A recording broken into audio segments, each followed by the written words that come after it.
دلم از دیدن یاران خوشحال است، به دسترخوان دوستانم خوشحال است.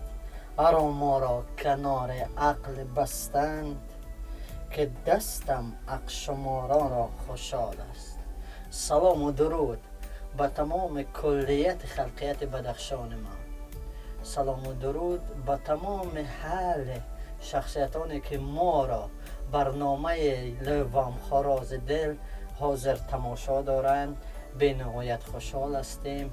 باز از نو برنامه خود را کشادیم. میخواستیم که برنامه خود دعوت کنیم یکی از شخصیت‌هایی که از خود وطن بدخشان ما هستند. پذیرایی کردیم، اشتراک کردن. خوشحالیم از دیدار این شخصیت که با همنامیت یمد اشتراک دارند. از روی ریب سرایی خودشان در کلیت فارسی زبانان معلوم هستند، مقبول هستند به خلق خود ما. خوش آمده به برنامه ما یمده. خوشحال هستیم از دیدارتان. تشکر. سلام دوستان، با شما یمده هستم و تشکر برادر که در برنامه لوام خراز دل ما را دعوت کردین. ما هم به نهایت منتدار هستیم از دیدارتان. دعوت ما را پذیرفته نمودید، آمدید، کارهای زندگی خود را نگاه نکرده به برنامه ما لوام خراز دل اشتراک کردید. به نهایت خرسند هستم. میخواستیم که امروزه از قسمت‌های روزگاری که از پیشینه داشته و امروزه که در جاده هنرمندی ریب سرایی که موفقیت هسته بر کلیت خلقیت آریا، بر خلقیت بدخشان من، میخواستیم پاسخ را پرسیم به سوالهای خود. من خوشحال هستم که آمدید، خوشپذیرایی نمودید ما رو، سخن ما را. البته و چه گفتنی هم میخواستم که از دوره های پیشینه، دوره های کودکی، هم به خاطر شما بیارم هم به خاطر خودم.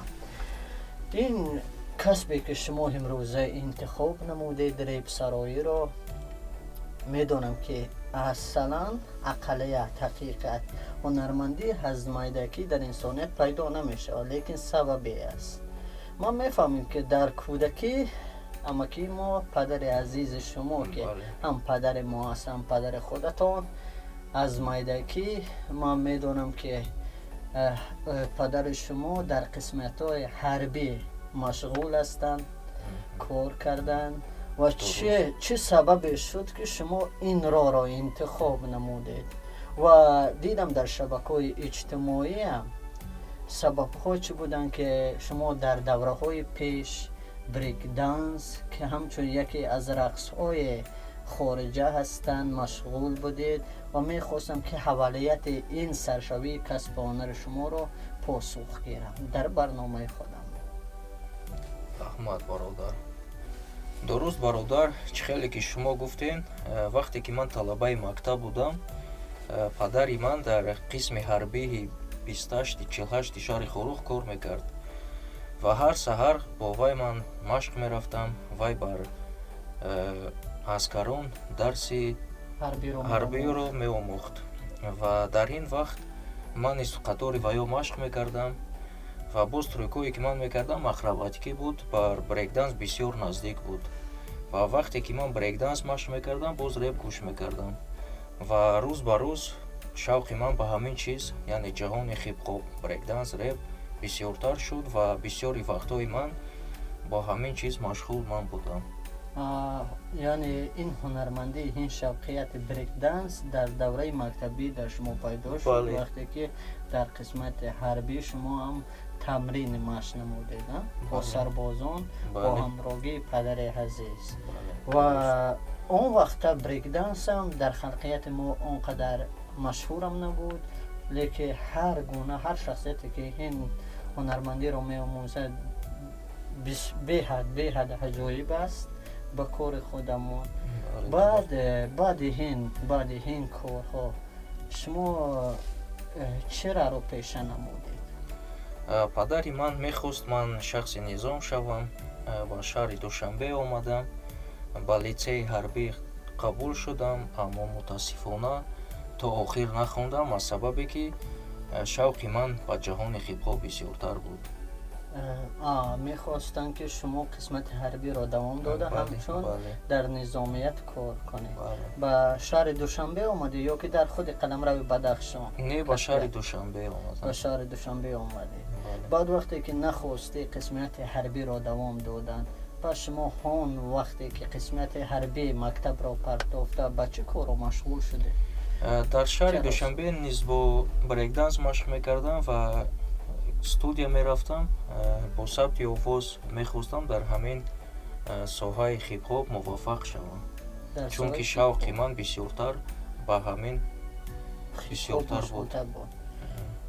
این به نهایت خوب است. در نظریه هنرمندی هیپ هاپ این همچون یک کسبیت بیرون است، یعنی که هم در هنرمندی دولتی کار و فعالیت در این اونقدر مشهوریتی نیست، لیکن از روی آوازش بسیار مشهوریت است در خلق خودمان. شما وقتی که این کسب را دوام دادید، شما با کدام شخصیت ها همکاری کردید؟ در این مدت کدام شخصیت ها را میشناختید؟ شهر دوشنبه با همراه دوستانم یکی از گروه بهترین لورد آف دنس مشق میکردم و باز در کنسرت ها و فستیوال ها بسیار اشتراک میکردیم و در همین وقت باز یکی از شخصان نزدیک برای من رژیسور و اکتور بهترین مراد بویمامدов با وی نیز هم صحبت شدم.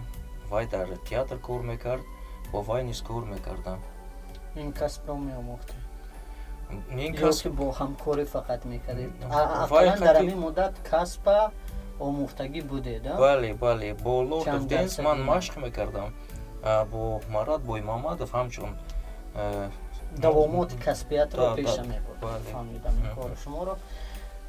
میخواستیم که در این مدت وقتی که شما کدام کسب ریپ یا بریک دنس رو با استادتون پیش برد، با همون شخصیت که عذرا گفته معلومیه؟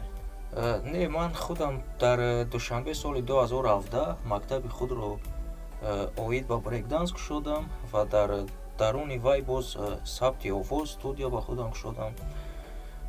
با شخصی که برای من نزدیک است، مراد بویمامدов، من همچون همکاری میکردم برای در ساحه بریک دنس و در ساحه ریپ؟ در ساحه موسیقی. فهمیدم. برای ثبت آوازی؟ بله، ثبت آوازی همکاری میکرد. بله، وی در تئاتر کار میکرد، این خیلی چیزا با وی نیز در کار بود.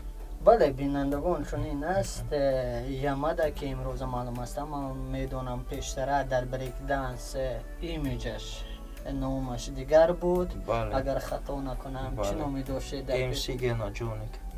MC گینا جونیک، چون که مشهوریت بریک دنس رو ما میدونم که در شبکه‌های اجتماعی هستن، اقلیت در شبکه یاندکس هم دیده بودم خودم. برای من یک حیرتی بود این کسب شخصیت رو. خوش بودم اون وقت، امروز هم خوش هستم که با شما باز نزدیکتر هم صحبت هستیم و یک باز هست سخنوی در خودمان هستن که این کسبیت رو که شما دوام دادید، هم ریپ یک یا بوره هم بریک دنس، قوت هر کس به دو کسب یک یا بوره نمی رسد. می خواستیم که کمک کسبیت خود هم حوازی کنه حاضره برای ما یگان ریپ بسرایید که ریپ شما باشه. خوب شد از کار.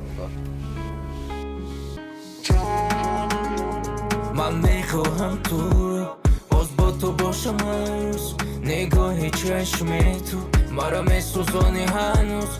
تو هستی یگانه، من دیوانه تو بهترین جانم. مادا میفورد دستم دست ده، مادا وقتی هستی تو بس ته دیگر نترس، وقتی من تو موقتی تو مادا بس.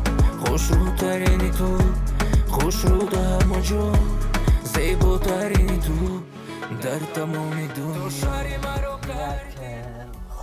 خوش دل کننده ای بود ریپ شما، مقبوله. هم دل بینندگانی که پیشیناش شما را خوش پذیرای نمودن ریپ شما را. یک قسمت اون صورتون ندیدن، البته ریپ شما را شنوایی کردن در شبکه به طرز گیریم ویدئویی نه و به طرز دیگر. و میدونم که بغیر از همین ریپ ها، بغیر که حوزه سرویده هستن ریپ هایی که حالا هم در شبکه‌های اجتماعی مخلص خود را دارند.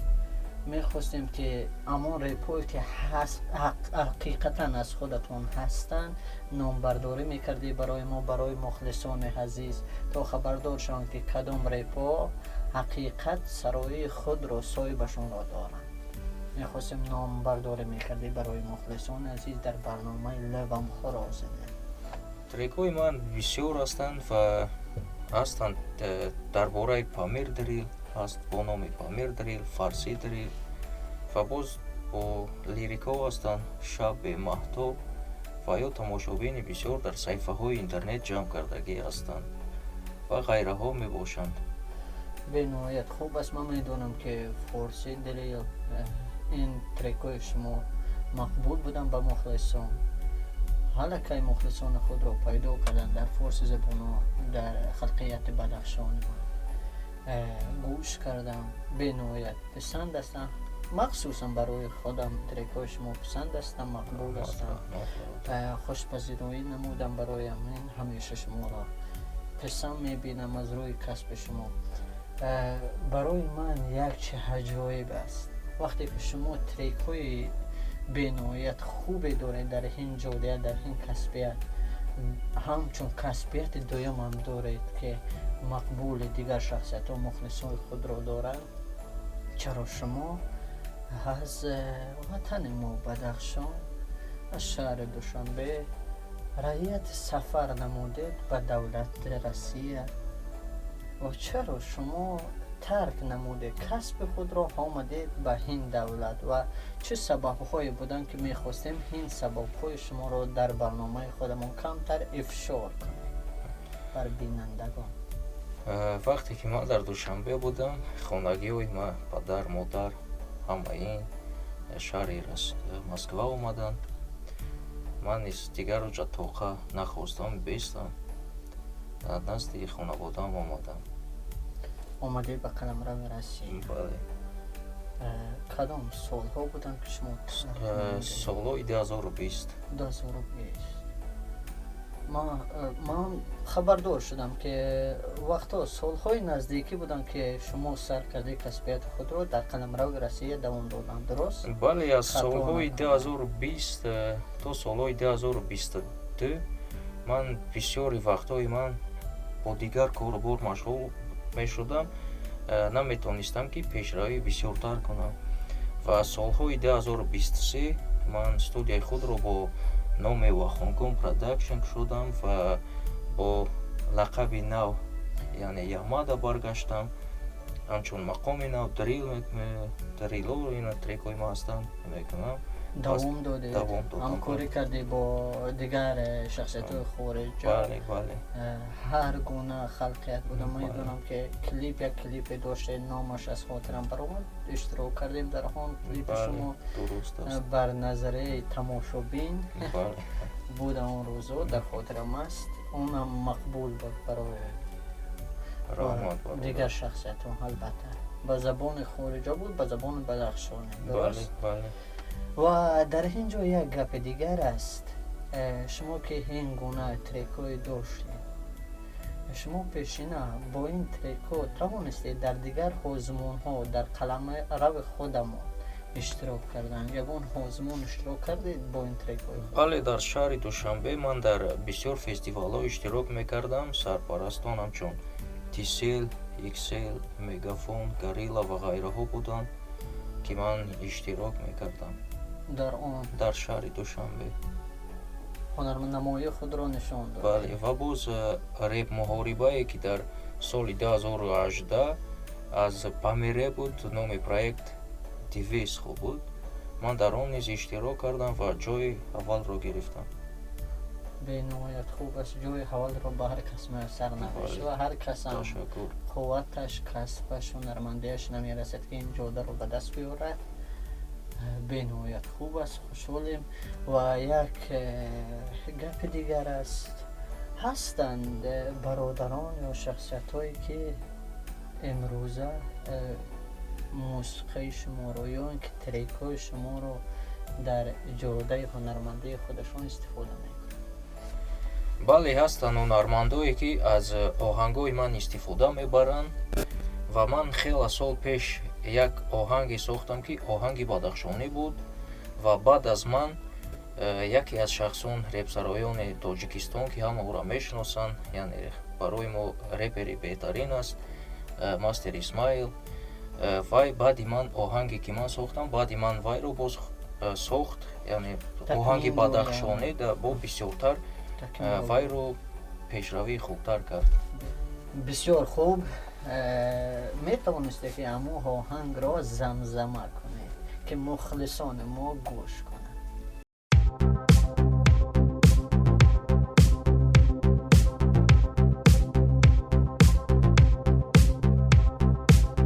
салом алейкум вилоти бадахшон ҳасти беҳтарин дар рӯи ҷаҳон ина омадам ба ҳама саломи гарму мемсегана ҷони камо пасанд маён омадани ма барои дӯсту бародарон иминой барои мухлис ҳурмати бепоён ҷамъ кардани шумо ба як хотир агар не гӯш мекунем то охир бадахшона ҷудо накунем бар чанд қисм ҳафт раён дар даруни дида як ҷисм ҳамаи вилоти бадахшон замин бо чашмаҳои шифобахш дар ҷои аввалин ҳо медонанд мемонад ягона иншолло бо мешавад дар оянда.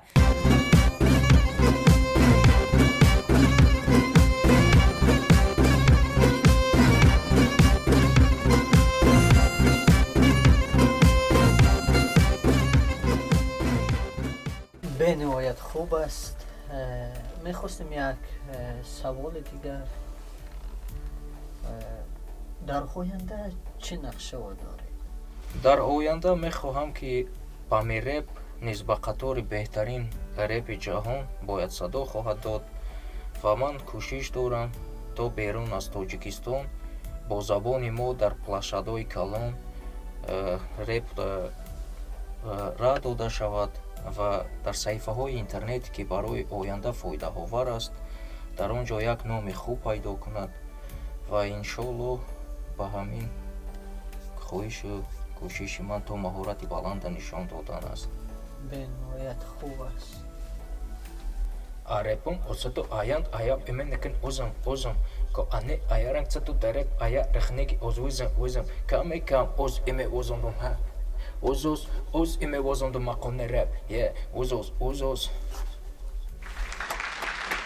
бениҳоят беҳтарин аст. ҳам трекҳои шумо ҳам суханҳои шумо ва бори дигар бинандагони азиз, мухлисони барномаи Левам Хорози Дил, фаромӯш накунед дар канали студия Памир Музика обуна шудан.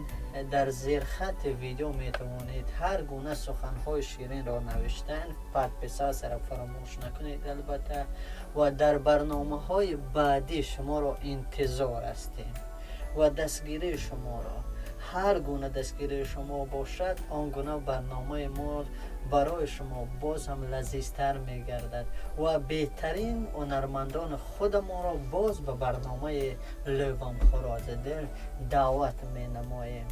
пазироӣ бошед дар барномаҳои баъди Левам Хорози Дил.